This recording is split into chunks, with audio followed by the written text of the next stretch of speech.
Rebonjour les amis, nous continuons sur le thème de la parole de Dieu, un thème qui m'est cher, très cher.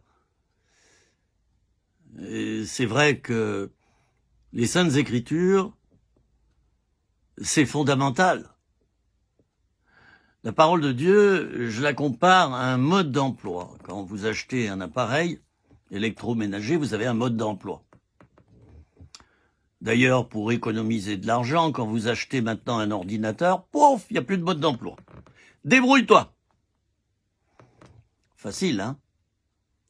Vous verrez que dans quelques années, il n'y aura plus de mode d'emploi parce qu'on voudra économiser et on va couper la chandelle par tous les bouts. Et pour se faire un peu plus de fric, il n'y aura plus de mode d'emploi. Alors débrouille-toi. C'est le système, débrouille-toi. La parole de Dieu, elle n'a jamais été rognée. La parole de Dieu, elle est restée la même depuis 2000 ans. Et jamais on fera comme ces modes d'emploi inexistants de plus en plus par rapport à vos appareils, où quelquefois les modes d'emploi sont stupides. Excusez-moi, mais ils sont complètement stupides. C'est mal expliqué, c'est en mauvais français, les renvois ne correspondent pas avec les bons numéros, les schémas, tout ça, c'est du méli-mélo. On pige rien au mode d'emploi, faudrait presque un traducteur. On en vient à une société complètement stupide qui, au nom de l'argent, économise par tous les bouts, et là je parle des industriels, je parle des chefs d'entreprise. Vous voulez tellement du profit que le consommateur, vous vous en foutez. Et maintenant, vous ne mettez même plus de mode d'emploi dans ça s'appelle aussi une notice, dans le carton dans lequel vous vendez un appareil. Et c'est une honte. C'est une honte. De même que vous programmez nos machines à laver pour qu'elles tiennent 5 ans ou 4 ans, et paf, ensuite il y a un élément électronique qui lâche, et comme faire venir un réparateur, ça coûte presque aussi cher que le prix de ta machine à laver au bout de 3-4 ans, tu changes la machine. Vous savez comment ça s'appelle? L'obsolescence programmée. L'obsolescence programmée. Les appareils sont conçus pour que vous en changiez tous les 2 ans. Saviez-vous que votre ordinateur portable, tout est programmé pour que vous en changiez tous les 2 ans. Et les mises à jour que vous installez régulièrement chaque mois sont là aussi pour ralentir la vitesse de votre ordinateur, provoquer des bugs, et vous vous dites mon ordinateur est obsolète. L'obsolescence programmée, ça va devenir de pire en pire avec les années. Vous allez acheter une montre et vous devrez en changer tous les 3 mois bientôt. Les ordinateurs actuellement c'est tous les 2 ans. Les voitures, vous avez remarqué que maintenant il y a de plus en plus d'électronique. Et que pour faire réparer une voiture, ça coûte 100 ou 200 € déjà si vous faites appel à un boîtier, que le réparateur va brancher sur une prise de votre voiture et qui va détecter la panne. Ah oui, c'est 150 € ou 200 €, simplement parce que le gars, il met sa prise dans votre voiture et il vous dit oui, c'est tel élément qui fonctionne pas. Pas mal comme bénéf, 150 € sur un appareil qui déjà a été amorti depuis longtemps. Moi, j'accuse les industriels, qui sont des amis, bien sûr. Vous faites votre beurre. Je vous accuse, du moins, je vous pointe du doigt pour vous dire que vos méthodes sont pourries. Vous profitez de nous et de notre argent pour vous enrichir, vous. Vous payez des yachts. Vous vivez dans des hôtels de luxe. Je le sais parce que j'ai travaillé dans des hôtels de luxe. J'ai travaillé dans un hôtel de 2000 chambres, d'accord? J'avais 21 ans. 2000 chambres. Je sais de quoi je parle. Il y avait des étages entiers qui étaient réservés pour vous, les PDG. À l'époque. Il y a longtemps. Il y a longtemps. Il y a 45 ans et plus. Des étages entiers étaient réservés par des grandes entreprises multinationales. Pour tous ces PDG, ces directeurs des filiales qui tenaient des séminaires. La chambre était réservée. La chambre à 1500 € la nuit. Et bien sûr que dans la chambre, il y avait de quoi s'amuser. Je ne sais pas si vous me comprenez, non? Vous n'avez pas compris? Vous n'avez pas compris? Mais le soir, très tard, dans le prix négocié, il y avait une femme qui était inclue dedans. J'ai vu cela de mes yeux déjà, il y a 45 ans en arrière. Alors maintenant, qu'est-ce que ça doit être, hein? Ce monde est devenu infernal. Je n'aime plus ce monde. Vous, les industriels, qui êtes des hommes valeureux, courageux, qui avez... Oui, vous avez des qualités. Je ne... Non, je suis pas en train de vous inférioriser. Mais quand vous allez trop loin, je ne veux pas citer le nom d'une entreprise que j'ai côtoyée en Mayenne. Une très très grande entreprise. J'ai connu son fondateur. Je vais juste citer le nom du fondateur, puisque l'entreprise ne s'appelle plus du nom de son fondateur. Monsieur Beignet. Voilà, c'est tout ce que je veux dire. C'est une honte, vos méthodes.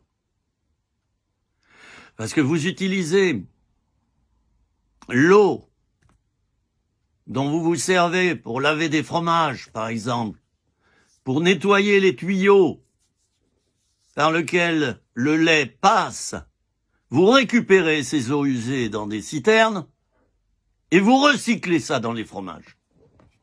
Oh, j'aurais beaucoup à dire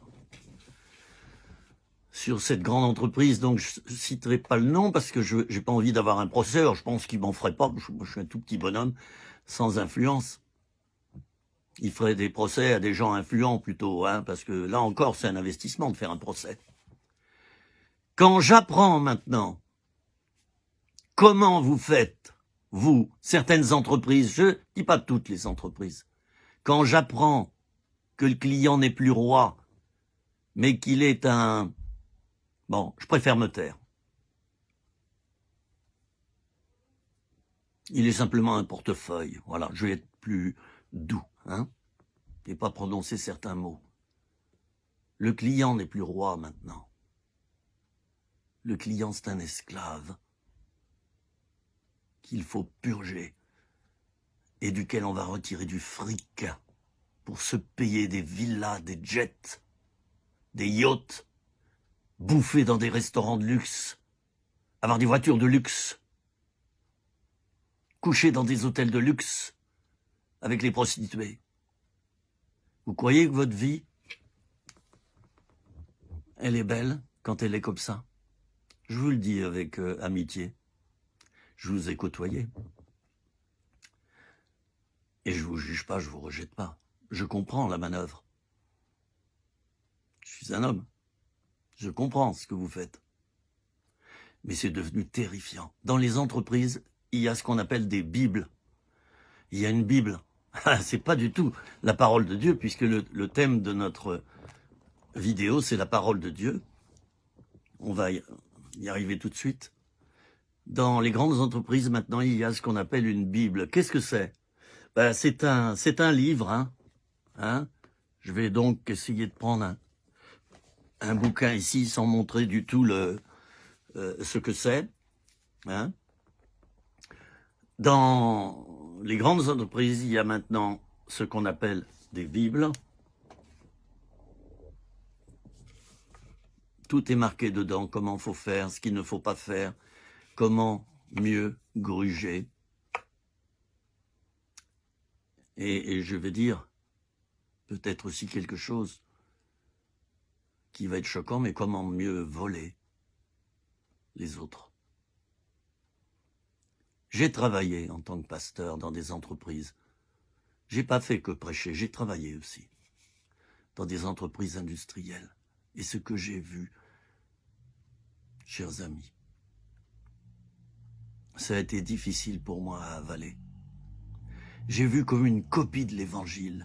Tout le personnel se tutoie, on tutoie le directeur. C'est une fraternité inventée, factice. Voilà, le directeur n'est pas plus haut que son équipe, il réunit son équipe. Et puis quand il y a un bon résultat financier à la fin du mois, on sert le champagne et on encourage. Et il y a des bonus, et il y a des primes. On te met le sucre d'orge devant ton nez, devant ta bouche, et on te fait avancer à coups de primes, à coups d'argent. C'est la carotte. Ce qui m'a le plus choqué, c'est de voir la fausse fraternité dans certaines entreprises. Une fraternité en sucre. Fausse fraternité. Fausse égalité. Fausse liberté. Je m'arrête sur ce thème. Et d'ailleurs, je redis encore que lorsque je m'exprime comme ça, je ne rejette personne. Je suis en train de décrire notre monde à nous, le monde des humains. Voilà ce que nous sommes devenus, nous. Nous, l'obsolescence programmée. La Bible, qui n'est plus la parole de Dieu, mais la parole de l'entreprise qu'on a déifiée, de son fondateur qu'on a déifié. Quelle catastrophe! Quelle catastrophe! J'ai travaillé dans une entreprise où si vous partiez 2 minutes avant l'heure de la fin de votre travail, il y avait le chef du personnel qui vous guettait à la sortie des hangars. Et quelquefois, 2 minutes avant, si vous aviez quitté votre poste, il y avait des réunions de personnel et on avait droit à 10 minutes d'exhortation. Comment vous avez quitté 2 minutes? Et je voyais le personnel, 30, 40 personnes, baisser les yeux, être de plus en plus mal à l'aise. C'est de la maltraitance. C'est de l'esclavagisme. C'est pas beau tout ça. C'est pas beau. Le monde du travail, chers amis, est devenu maintenant un monde factice, superficiel. L'important c'est la carotte, le fric, le fric, le fric, le bénéfice, le bénéf, le bénéf, le bénéf, l'argent, l'argent, l'argent. L'être humain est à la dernière place. Le produit est à la première place. Le produit et l'argent sont à la première place. L'être humain étant dernier. J'arrête sur ce thème. Vous le savez comme moi, comme je vais mieux. J'ai eu des soucis de santé dernièrement. Je le dis pour ceux qui capteront cette vidéo dans quelques mois.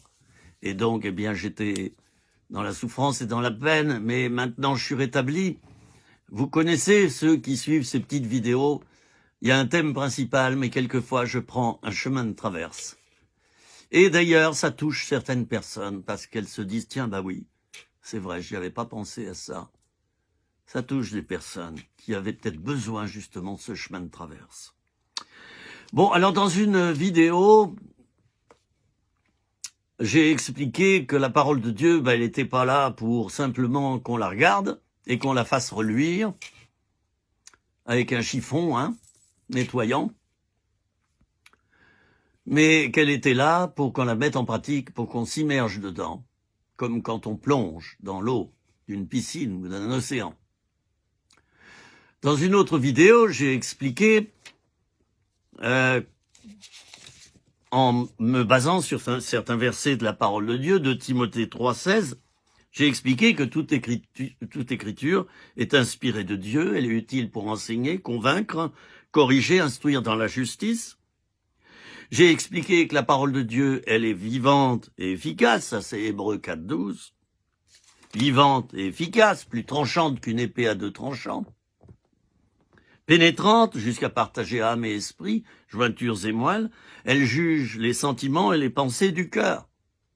La parole de Dieu n'est pas neutre. Pourquoi les gens ne l'aiment pas? Certains. Parce que ça fait bouger. Quand tu lis la parole, ça te renvoie au visage qui tu es. C'est comme un miroir, la parole de Dieu. C'est comme un miroir. Tu te regardes dedans et tu vois tes imperfections. Tu vois aussi tout l'amour que Dieu a pour toi. En premier, bien sûr. Si tu lis bien la parole. Et si tu la lis mal, tu vas regarder que les imperfections et les défauts, puis tu vas refermer le livre, puis tu vas dire, mais c'est pas pour moi. Trop dur à pratiquer, tout ça. J'y arriverai jamais. Ben oui, mais ce que tu ne sais pas, c'est que Dieu t'envoie son esprit à l'intérieur de toi-même pour que tu puisses puiser dans la force de l'esprit de Dieu qui va te pousser à mettre en pratique. C'est merveilleux. Parole de Dieu, c'est comme un fortifiant. C'est une vitamine C que tu prends et qui te donne le tonus par l'Esprit de Dieu qui est en toi.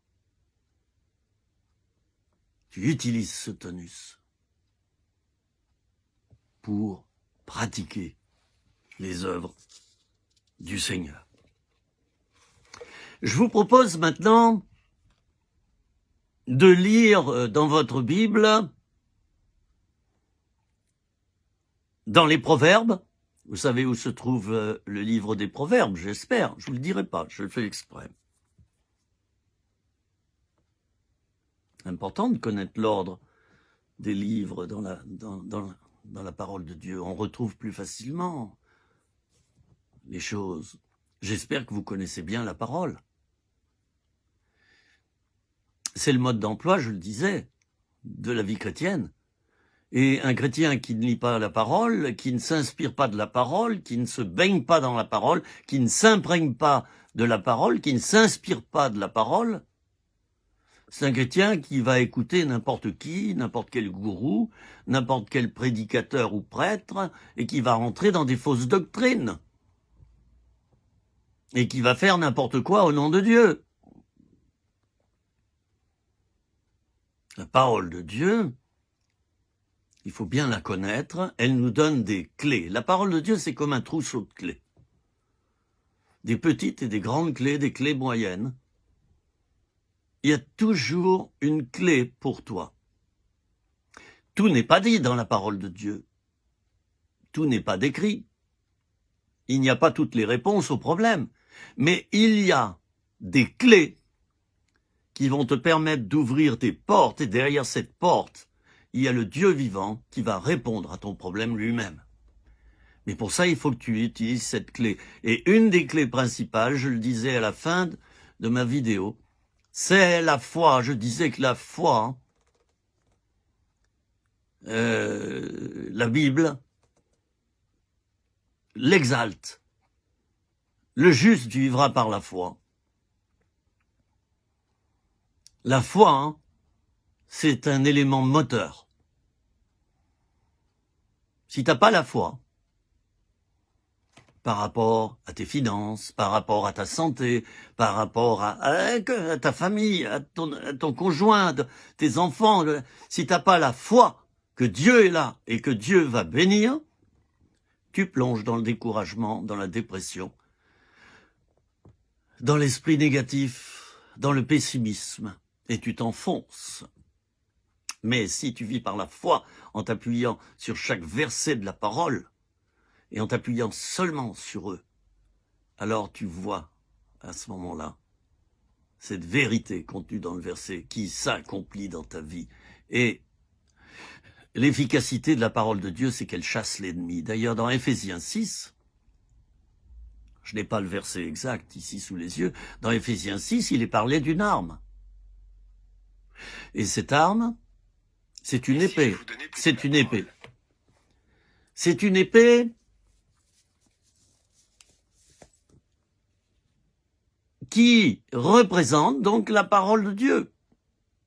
C'est bien écrit, l'épée de la parole de Dieu. C'est une arme. La parole est une arme. Quand Satan ment à l'intérieur de mes pensées, quand je doute de tout à coup je prends l'épée, je l'agite et j'attaque. L'épée, c'est une arme offensive. C'est pas une arme défensive, bien que quelquefois l'épée sert à recevoir des coups et à parer des coups. Elle a surtout une efficacité offensive, l'épée. La parole de Dieu est une arme offensive. Par la parole de Dieu, tu vas attaquer le doute, l'anxiété. Tu vas attaquer l'esprit de calamité, l'esprit de... enfin voilà, et, bon, je peux tout décrire ici, tous les problèmes qu'on rencontre dans notre vie. Souvenons-nous de Jésus dans le désert. Au bout de 40 jours, l'adversaire vient à lui à la fin de son jeûne. Et l'adversaire va le tenter 3 fois. Et pour le tenter, il utilisera la parole de Dieu, les écrits de la Bible de l'époque. C'était donc l'Ancien Testament, principalement. Satan utilise la parole de Dieu. Des chrétiens utilisent la parole de Dieu. Et ils sont poussés par Satan. Ce sont les chrétiens légalistes. Ce sont les chrétiens qui ont un esprit de pharisianisme, d'hypocrisie. Dans cette tentation dans le désert, remarquez bien ceci. Je crois que c'est dans l'Évangile. Je peux dire... je peux très bien me tromper, mais il me semble dans mon esprit, bon, j'ai moins de mémoire à mon âge, il me semble que c'est Matthieu 10. Bon, de toute manière, cherchez dans votre Bible la tentation dans le désert. Vous le trouverez facilement, ce texte. Eh bien, 3 fois, donc Satan va tenter Jésus et il utilisera la parole de Dieu. Il utilisera des versets parce qu'il sait que derrière la parole de Dieu, que c'est une arme déjà, et que la parole de Dieu, elle est vivante et elle est efficace. Mais Satan va utiliser cette parole pour tuer. Jésus l'utilise pour faire vivre. Voilà la différence entre le chrétien légaliste et le chrétien qui vit dans la grâce. Le chrétien légaliste manie la parole de Dieu et il tue autour de lui. Il tue la vie spirituelle des autres. Il utilise la parole de Dieu d'une manière accusatoire, accusatrice. Le diable connaît la Bible mieux que moi. Et il l'utilise à des fins perverses. Il l'utilise pour détruire, pour tuer. Et c'est le comble de la séduction, parce que quand on écoute un verset de la Bible, hop, on ne se méfie plus, on se dit c'est la vérité. Donc le diable va se servir de ce paravent pour se cacher, c'est évident. Et dans la tentation dans le désert, 3 fois, Satan va utiliser la parole de Dieu. Comment est-ce que Jésus va lui répondre? Eh bien, Jésus va lui répondre en utilisant aussi la parole de Dieu, mais dans laquelle il y a mis la vie. Tandis que Satan utilise la parole de Dieu, mais il y a incorporé la mort. Vous comprenez la différence entre les 2 levains? Il y a un levain qui est empoisonné à l'arsenic, c'est celui du diable, et il y a un levain qui est normal et qui fait lever correctement la pâte. À la fin, quand Jésus a pu vaincre le diable, il a tenu jusqu'au bout, il s'est pas suicidé, il n'a pas transformé les rochers en pain, il ne s'est pas suicidé en se jetant du haut de la citadelle, et il n'a pas adoré Satan en se soumettant à lui pour récupérer tous les royaumes de toute la terre. D'ailleurs, Satan est un voleur. Et je parle, à l'heure actuelle, revêtu du précieux sang de Jésus-Christ, qui me garde contre l'adversaire.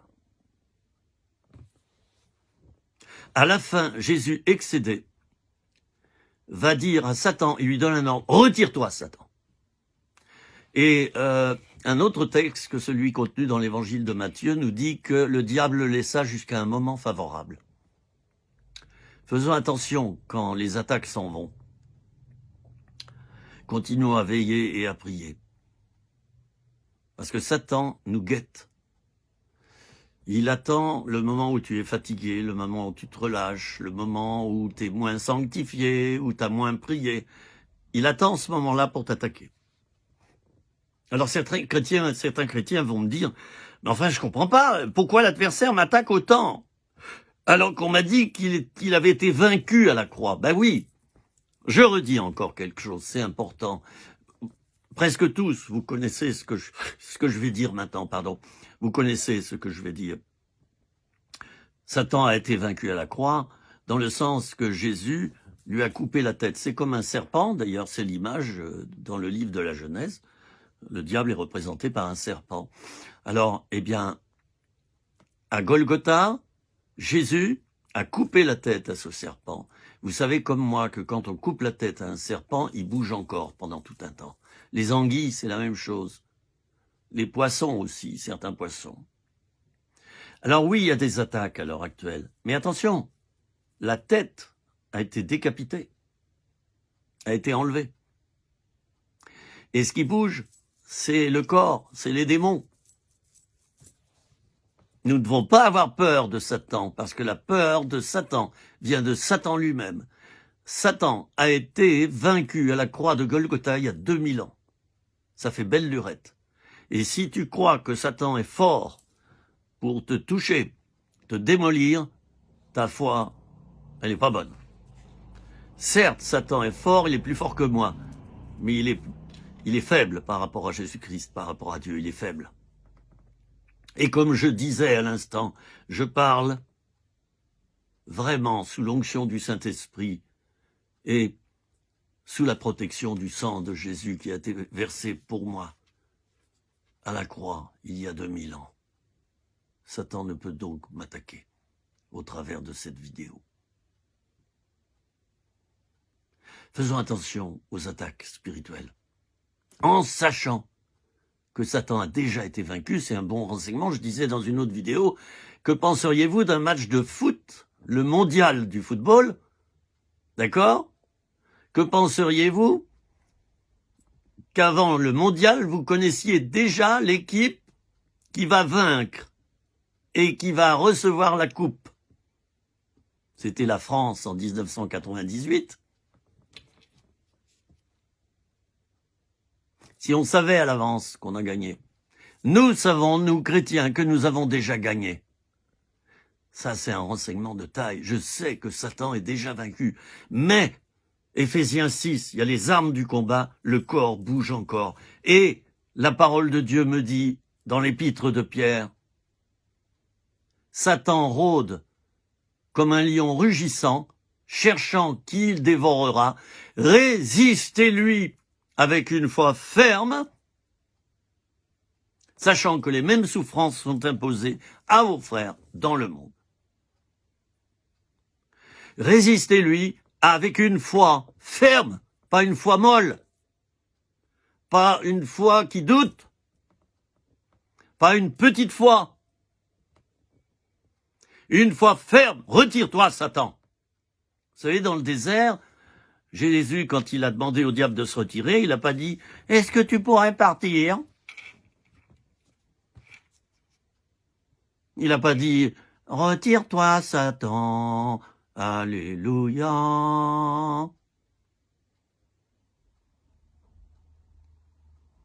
Retire-toi, Satan! C'est comme ça qu'il a fait. C'est comme ça qu'il faut parler au diable. S'il t'attaque dans ta vie personnelle, mon frère, ma sœur, est-ce que tu as appris à te défendre? Maintenant tu t'en vas. Sors, Satan. Va-t'en. Et il ne faut pas forcément crier comme je le fais maintenant. J'essaie d'imager, je crie pour vous montrer qu'il faut avoir de l'autorité. Mais l'autorité n'est pas dans la tonalité de la voix, enfin je veux dire la force de la voix. L'autorité, c'est une force tranquille. Et quelquefois, moi, quand je lutte contre l'adversaire, je lui dis, maintenant, tu pars, maintenant. Quelquefois, je dis même rien. Simplement, je le vise spirituellement, déjà par ma prière personnelle. Il m'est arrivé de participer à des exorcismes où je prononçais aucune parole et déjà le démoniaque, quand j'arrivais dans la pièce, commençait à bouger et à hurler parce que j'approchais. Ben oui, nous sommes le temple du Saint-Esprit. Il y a en nous une tornade de Saint-Esprit, une tempête de Saint-Esprit. Alors vous savez, c'est comme les tornades quand elles se déplacent, vous avez vu, les maisons volent en éclats, tout ça. Les voitures, les camions, ils sautent en l'air. Ben, quand tu fais un exorcisme, c'est la même chose. Même si tu parles pas. Le soleil ne parle pas. Une tornade ne parle pas. Mais elle contient la force en elle. Toi, en tant que chrétien, c'est pas parce que tu cries fort contre l'adversaire qu'il va partir, c'est parce que tu as l'autorité. Et quelquefois, moi qui ai eu 6 enfants, je regardais un de mes enfants en faisant comme ça, vous voyez, je vous le fais en face, hein. Il comprenait ce que je voulais dire. Et moi qui ai un petit chien, d'ailleurs je le vois ici, là, il est en train de roupiller, il a bien raison. Il s'est planqué sous une petite table. Ils aiment bien se mettre sous les tables ou sous une chaise, les chiens. Ben ça représente la niche, ça fait une petite maison pour eux. Là, je le vois, il dort. En ce moment, il ronfle beaucoup la nuit. J'entends beaucoup ronfler quand je me réveille. Il est comme moi, je ronfle comme un cochon. Je ronfle très fort. Alors, important d'avoir cette autorité contre Satan. Très, très important. Si tu ne prends pas autorité, c'est lui qui va prendre autorité. Et il va te faire croire qu'il est supérieur au Dieu qui est en toi. Dieu le Père, par Jésus-Christ. Il va te faire croire que le Saint-Esprit va être balayé. Il va te faire croire que tu tomberas malade. Il va te faire croire que tu vas mourir. Il va te faire croire que tu n'en as plus que pour quelques jours. Mais non. Moi, quand je suis trop attaqué par le diable, au bout d'un moment, je tape le poing sur la table et je dis « Maintenant, t'arrêtes. T'as été vaincu. » Et quelquefois, je parlais de mon chien. Je fais simplement ça. Vous qui avez un chien, vous me comprenez. Hein, si vous l'avez vous-même élevé, si vous l'avez dressé au travers de gestes, au travers de paroles et au travers de comportements. Moi, simplement, je regarde mon chien. Quand il fait quelque chose qu'il ne faut pas, je fais comme ça. Simplement, il voit mon doigt, hop, il arrête. Ou je dis ceci, comme ça. Qu'est-ce que c'est que ça? Là, il entend, là. Il s'est réveillé et il guette à la porte d'entrée, qui est vitrée chez moi. Il voit les gens passer. Quelquefois, il aboie, vous l'entendrez pendant mes vidéos. Ben, il a le droit de vivre, hein, flûte. Eh bien, quelquefois, simplement, j'ai pas besoin, vous savez, de hurler pendant des heures. Quelquefois, je lui fais comme ça, là. Oh, par exemple, je fais comme ça. Oh, juste comme ça. Oh. Il sait que cette simple parole, ça veut dire que ça peut chauffer entre lui et moi. Apprends, mon cher chrétien qui me regarde au travers de cette vidéo, apprends à lutter contre le diable qui est déjà vaincu. Mais pourquoi as-tu peur puisqu'il est déjà vaincu? Mais comme j'ai dit, le corps bouge encore. Apprends à t'opposer au diable. Personne ne le fera à ta place et ne demande surtout pas à Dieu de le faire. Parce que ça serait un mauvais service qu'il te rendrait, parce qu'il ferait les choses à ta place et il ferait de toi un enfant. Or, Dieu veut faire de toi un homme mature, spirituellement. Une femme mature, spirituellement. Il y a des choses qu'il ne fera pas à ta place. Et à cause de ça, tu auras des ennuis. Mais tant pis, tu apprendras. Ne pas utiliser son autorité de chrétien, c'est laisser carte blanche au diable. Et Dieu peut permettre que le diable t'attaque et quelquefois qu'il ait quelques petites victoires sur toi. Parce que tu n'as pas utilisé tes armes. Tu n'as pas utilisé tes armes. Il y a un combat à effectuer, hein. Quand le diable nous oppresse, quand le diable veut nous toucher au travers de paroles méchantes de notre entourage, de notre famille, par exemple. Ça, il aime bien cette méthode. Ou d'hommes et de femmes spirituels qui sont avec nous. Le diable peut les utiliser pour nous attaquer, parce qu'on aura confiance en eux. Comme on dit, on leur donnera le bon Dieu sans confession, on va crédibiliser leurs paroles, alors quelquefois, le diable va les utiliser. Et puis on va croire que c'est de Dieu. Et ça va nous faire tomber. Faisons attention. Le diable sait se déguiser. Il sait se déguiser. Discernons les esprits pour savoir s'ils viennent de Dieu. On me dit quelquefois, oui, mais c'est un pasteur. Pourquoi tu critiques le pasteur? Oh là là, le pasteur, auréolé.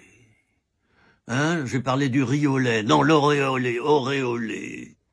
Avec une petite croix ici, vous savez, ou le prêtre avec son col romain. Hein? Et je vise pas spécialement les catholiques. Hein. Vous savez que j'ai visé là les pasteurs. Les protestants en premier.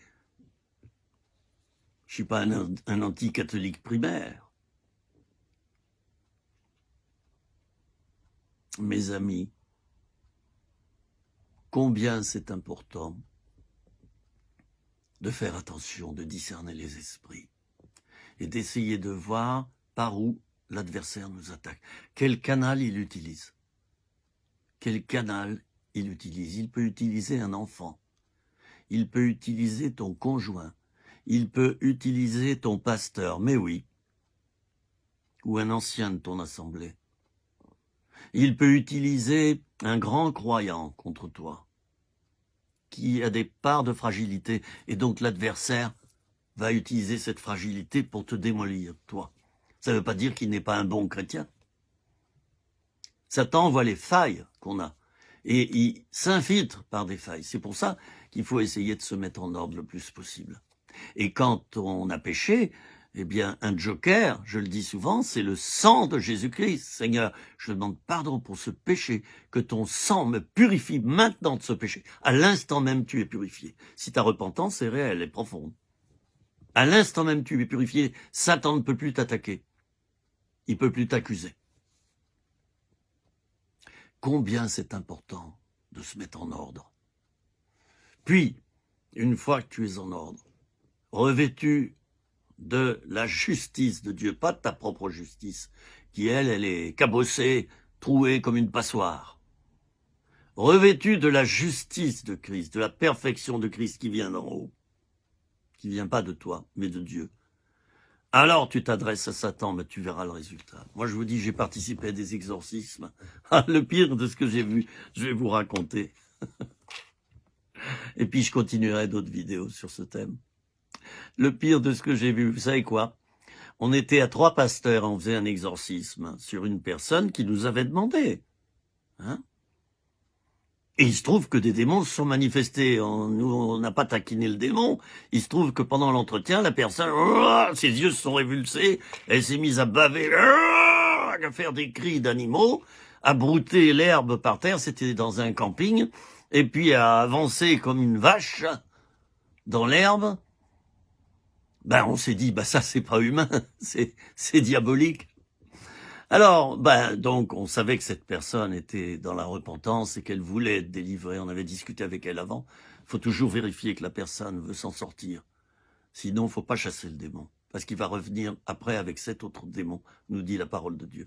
Donc l'important, c'est de vérifier que la personne qui vient à vous pour être délivrée, elle est passée par la repentance par rapport au péché qu'elle a pratiqué et qui a fait que des démons sont rentrés dans sa vie. Alors vous savez ce qui s'est passé? J'en ris maintenant, mais sur le moment, c'était pas facile.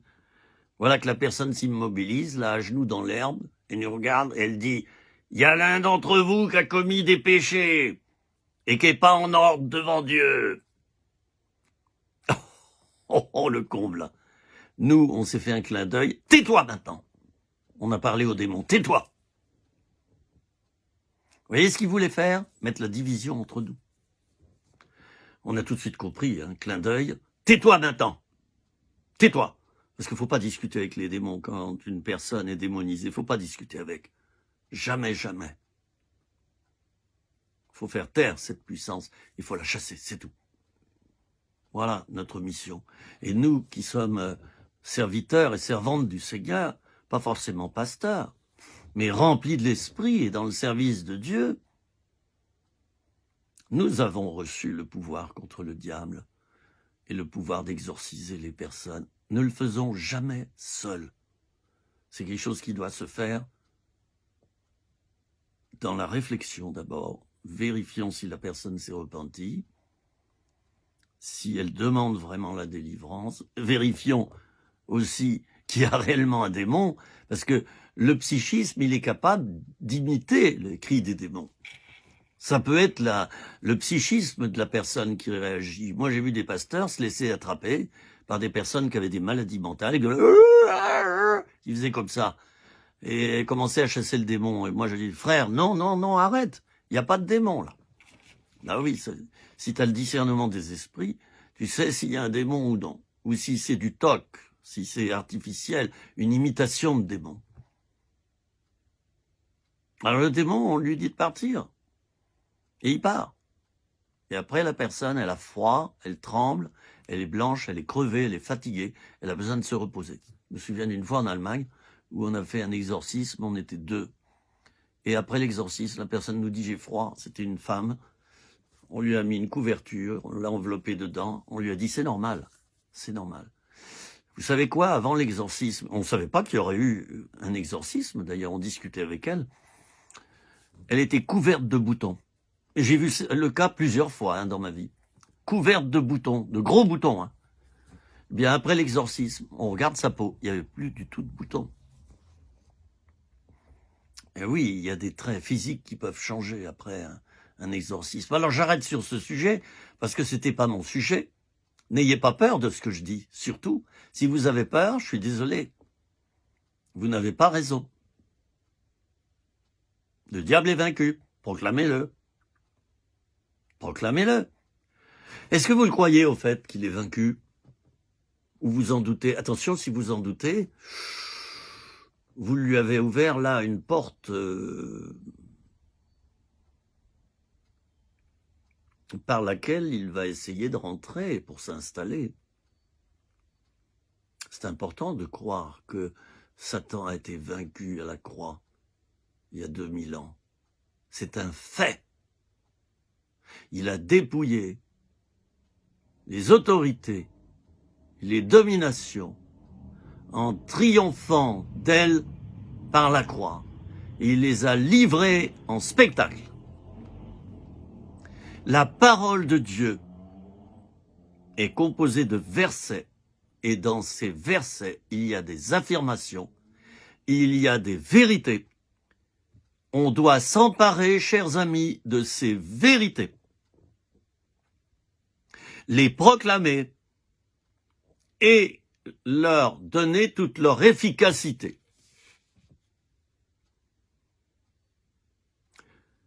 La Bible affirme des faits. Il y a des doctrines, bien sûr, mais il y a aussi des faits. Par exemple, Satan est vaincu. Par exemple, le sang de Jésus me purifie de tout péché. Épître de Jean, de tout péché, de chaque péché. Si tu doutes, parce que tu as demandé pardon, tu doutes d'avoir été pardonné, il y a quelque chose qui ne va pas. Tu t'appuies pas assez sur la parole de Dieu qui dit que le sang de Jésus purifie de tout péché. C'est automatique. S'il y a une repentance réelle, ton péché est pardonné. C'est pour ça qu'il ne faut pas revenir en arrière sur des péchés confessés, abandonnés et changés. C'est ça la repentance. Il y a eu changement aussi. Métanoïa. Ne te laisse pas attaquer sur des anciens péchés. Parce que ils ont été mis au fond de la mer, selon le livre d'Osée, et c'est moi qui le rajoute, et d'autres, des prédicateurs. Il y a un panneau sur le bord de la mer, c'est marqué « pêche interdite ». Ne reviens pas sur tes anciens péchés s'ils ont été confessés, abandonnés, réparés, et que tu as changé. Satan n'a pas le droit de t'attaquer sur ton passé. Nous avons tous commis des péchés, graves ou moins graves, dans la mesure où nous avons changé notre comportement. Nous n'avons plus commis ces actes. Nous avons demandé pardon à Dieu pour ces péchés, quitte à aller trouver un frère comme témoin et de prier avec lui. Dans la mesure où cette repentance profonde s'est faite, Satan n'a pas le droit de te les remettre en mémoire. Et toi non plus d'ailleurs. Attention, j'ai vu des chrétiens liés parce que sans arrêt ils ressassent.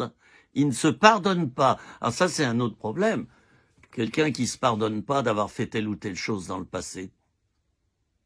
Si tu vis dans ces choses-là, va trouver un frère ou une sœur que tu connais bien et qui a un bon fondement spirituel. Et exprime-toi par rapport à ça. Il va prier pour toi. Il faut que tu arrives à te pardonner. On doit pardonner aux autres qui nous demandent pardon. On doit aussi se pardonner à soi-même. Et croyez-moi, c'est infiniment dur quand on a commis des péchés graves. C'est difficile d'arriver à se pardonner. Quand Jésus dit « tu pardonneras 70 fois 7 fois, 70 fois 7 fois », c'est-à-dire toujours, il inclut l'auto-pardon. Il faut arriver à se pardonner à soi-même pour tout ce qu'on a pu faire, des magouilles, des trucs pas clairs, des péchés où on a été séduit, on ne voyait pas que c'était un péché, c'est après qu'on a vu. Il faut se pardonner. Sinon, on vit dans une infection permanente. Infection permanente. Tu vis dans le non-pardon? Tu n'es pas en règle avec Dieu. Tu ne fais pas comme Dieu. Lui, quand il t'a pardonné, il t'a pardonné. Pourquoi toi, tu ne te pardonnes pas? Si tu ne te pardonnes pas, tu désobéis à Dieu. Tu ressembles pas à Dieu, mais au diable, parce que le diable ne pardonne pas, lui. Et il n'en a pas le pouvoir. Et il ne veut pas pardonner, d'ailleurs. Alors, quand tu ne te pardonnes pas à toi-même, eh bien, tu fais comme Satan. Tu fais pas comme Dieu. Donc, tu es en désobéissance. Et vous savez, si je vous en parle, c'est que je suis passé par là. Je suis passé par là pendant des années. Je m'étais pas pardonné des péchés que j'avais commis autrefois. Des années, ça a duré. Alors, je le refoulais, tout ça. Je ne voulais pas le voir. Et un jour, j'ai laissé tout remonter. Et là, j'ai décidé de me pardonner. Pourquoi? Pour obéir à Dieu qui m'avait déjà pardonné. Parce que sinon, je me serais fichu un coup de poing dans la figure ou une balle dans la tête. Quand on ne se pardonne pas, c'est qu'on s'en veut. On aura envie de mourir peut-être à cause de nos péchés. Mais non, Jésus est mort pour toi, déjà. Tu n'as pas besoin de mourir. Il est mort pour toi. Et lui, il ne t'en veut pas. Alors donc, il ne faut pas que tu t'en veuilles. Il ne faut pas que tu te suicides. Je ne sais pas pourquoi je dis ça. Ça concerne peut-être quelqu'un parmi ceux qui regardent cette vidéo. Ne te suicide pas. C'est Dieu qui décide du retour vers lui que tu auras. C'est lui qui en fixe le jour et l'heure. C'est pour ça que je suis contre l'euthanasie. Attention, je dis bien l'euthanasie, c'est-à-dire décider du jour et de l'heure à laquelle on va mourir et payer quelqu'un pour qu'il nous administre la dose. Je ne suis pas d'accord. Mais je suis d'accord pour les soins palliatifs. Je suis d'accord que les médecins soulagent les mourants qui sont vraiment en fin de vie. Il n'y a plus d'espoir. Je suis d'accord. Et j'ai assisté aussi des médecins, quelquefois j'étais là en tant que pasteur. Et eh bien, voilà, le médecin avait consulté la famille. Voilà, est-ce qu'on augmente un peu la morphine, quoi. Voilà. Et puis, bon, la personne qui était déjà en train de mourir, bon, voilà, c'était une question d'heure, là, de toute manière, bon, pour pas qu'elle souffre. Il y a eu plus de morphine, et puis, bon, ça l'a achevé. Ça, c'est tout à fait, non seulement c'est légal, les soins palliatifs, hein, la préparation à la mort, mais également, je le comprends, ça, c'est avoir de l'humanité. Quand c'est foutu, c'est foutu. Mais par contre, une personne qui est en mauvais état, mais qui pourrait guérir, ou avoir une rémission, ou avoir encore 2-3 ans de vie, qu'elle décide tout à coup, non, on n'a pas décidé de ça, il n'y a que Dieu qui décide de cela.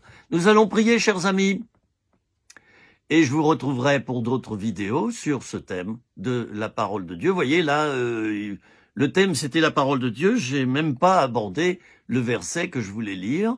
Finalement, on a beaucoup parlé de la lutte contre Satan. Mais c'est Dieu qui m'utilise dans ces vidéos. Moi, je me soumets à sa pensée quand je parle derrière cette petite caméra. L'important, c'est que je me soumette à ce qu'il veut, lui, à ce qu'il veut que je prononce comme parole, parce que ce que je prononcerai comme parole qui viennent de lui, c'est cela qui va vous toucher, c'est pas ma parole à moi. Ma parole n'est pas efficace, elle n'est pas vivante et tranchante comme une épée à deux tranchants. Sa parole, oui, et sa parole inspirée, elle est dans la Bible, mais elle est également dans des paroles qu'on peut prononcer en tant qu'enseignant ou prédicateur. Prions quelques instants. Seigneur, je te prie pour mes amis qui viennent de regarder cette vidéo. Je te prie spécialement pour les chrétiens convaincus, les chrétiens profonds, qui ne savent pas combattre spirituellement, ou qui ont une lacune dans ce domaine, qui ont une insuffisance. Apprends-les, forme-les au combat spirituel. C'est ma prière principalement pour eux. Qu'ils acceptent de combattre comme les autres, parce que Paul disait à Timothée, combat avec moi comme un bon soldat de Jésus-Christ, alors que mes amis acceptent qu'ils sont des soldats spirituels et qui rentrent en guerre contre Satan au nom de Jésus. Amen. Mes amis, je vous retrouve bientôt pour d'autres petites vidéos, si Dieu le veut. Et je vous bénis au nom de Jésus. À bientôt.